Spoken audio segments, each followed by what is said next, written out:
मैं पुंछ से आता हूँ और हमारे रजौरी पुंछ और पीर पंजाब रीजन के बहुत सारे लोग और चनाब वैली के बहुत सारे लोग और कश्मीर के डिफरेंट एरियाज़ के बहुत सारे लोग इस टाइम पे सुजमा बठिंडी इस एरिया में स्थापित हैं। 5-5 मरले 10-10 मरले ज़मीनें लेके मकान बनाए हैं उन्होंने। पहले तो इन लोगों का शुक्रिया जिन्होंने उनको उस टाइम पे उस सख्ती का टाइम पे बसने दिया यहाँ पर लोगों को, क्योंकि वो एक दौर था। हमने अपने घर जो है वो मिलिटेंसी में जलवा दिए हुए हैं, कुछ उड़ गए हुए हैं, कुछ इस तरीके से हो गया हुआ है। और आपके साथ से मैं यहाँ से कहना चाहूँगा कि जम्मू कश्मीर के एडमिनिस्ट्रेशन को, हमारी हिंदुस्तान की गवर्नमेंट को, कि सबसे अगर कोई बड़ा हिंदुस्तानी है तो वो ये लोग हैं जो माइग्रेट करके इन्होंने मिलिटेंसी को रिजेक्ट किया, इन्होंने सारी चीज़ों को रिजेक्ट करके हिंदुस्तान का झंडा उठा के आगे जम्मू में बैठे थे। ये लोग को मशवरे से वहाँ से नहीं आए थे, ये इसलिए आए थे कि क्योंकि मिलिटेंटों की लिस्टें निकली थी, लिस्टें निकाल के इनको नॉमिनेट किया गया था कि लोगों को मारा जाए। तो वो लोग वहाँ से निकले, वो लोग यहाँ पर आगे बसे। और बाकी जहाँ पर जितने भी आपको इस टाइम पर जो पब्लिक दिख रही है, ये सारे के सारे वो लोग हैं जो लोग 100 साल से यहाँ पर रह रहे हैं। 1947 से पहले के लोग यहाँ पर रह रहे हैं। इन लोगों की सिर्फ एक गलती है, क्योंकि अनपढ़ता के कारण, गुर्बत के कारण 1953 के अंदर जब शेख साहब ने इसको किया था तो उस टाइम पर लोगों को रेगुलाइज कराना था। लेकिन आज तक भी इन लोगों को अगर किसी बुजुर्ग से हम पूछेंगे तो वो आज भी स्टेट लैंड को कहता है मेरी मालकी ज़मीन है। तो वो एक हमारे एक अनपढ़ता के कारण से, गुर्बत के कारण से नहीं करवा पाए। और उस गलती की सज़ा ये नहीं हो सकती आज कि यहाँ पर कम से कम बठिंडी, चुवादी, सुजमा इस एरिया के अंदर कम से कम 5 लाख लोगों की पॉपुलेशन है इस टाइम पर।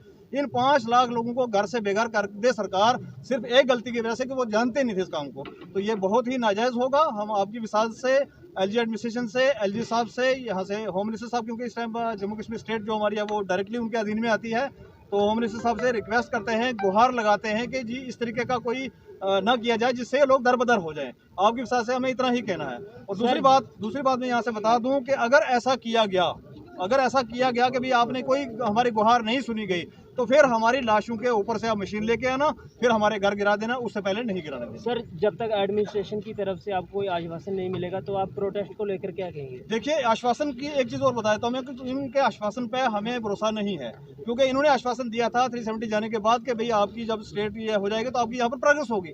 तो प्रोग्रेस क्या हो रही है? हमारे बच्चे इस टाइम पे बेरोजगार घूम रहे हैं। जो मुलाजमीन हैं वो 40 से ज़्यादा डिपार्टमेंट स्ट्राइक में बैठे हुए हैं। उनका क्या हशर हो रहा है आप डेली रोजाना देख रहे हैं, मीडिया पर्सन जितने भी कवर करते हैं उनको जाके।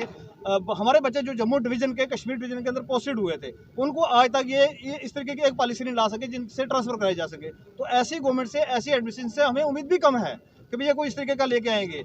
इनको अगर करना हो रेगुलेशन के लिए एक लेटर बनता है, नहीं बनाना आता है किसी को तो मैं अभी बना के टाइप करके आपको दे दूंगा।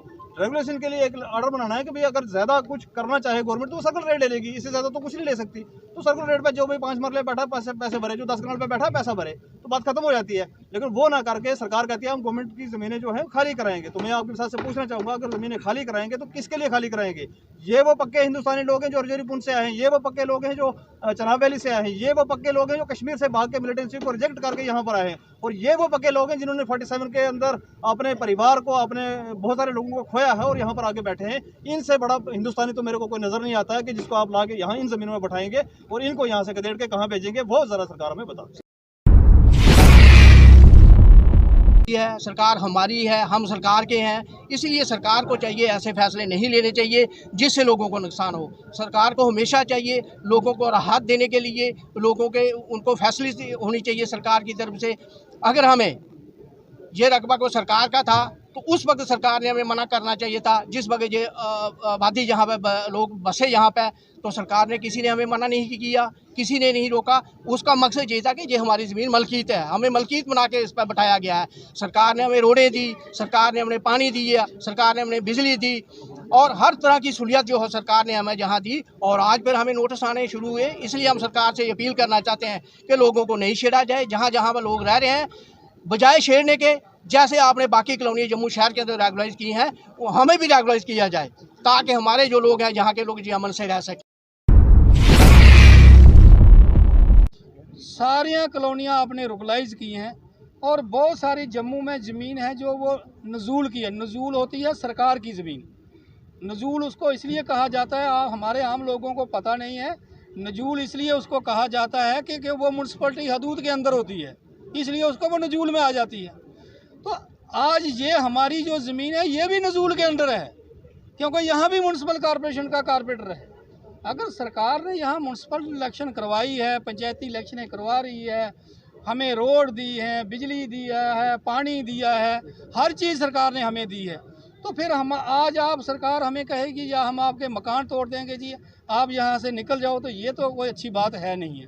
तो हम सरकार से, हमारे प्राइम मिनिस्टर जनाब नरेंद्र भाई मोदी जी, हमारे जो अमित शाह जी हैं, गृह मंत्रालय उनके पास है, उनके अंडर हमारी जम्मू कश्मीर ड्यूटी उनकी देख रेख में चल रही है।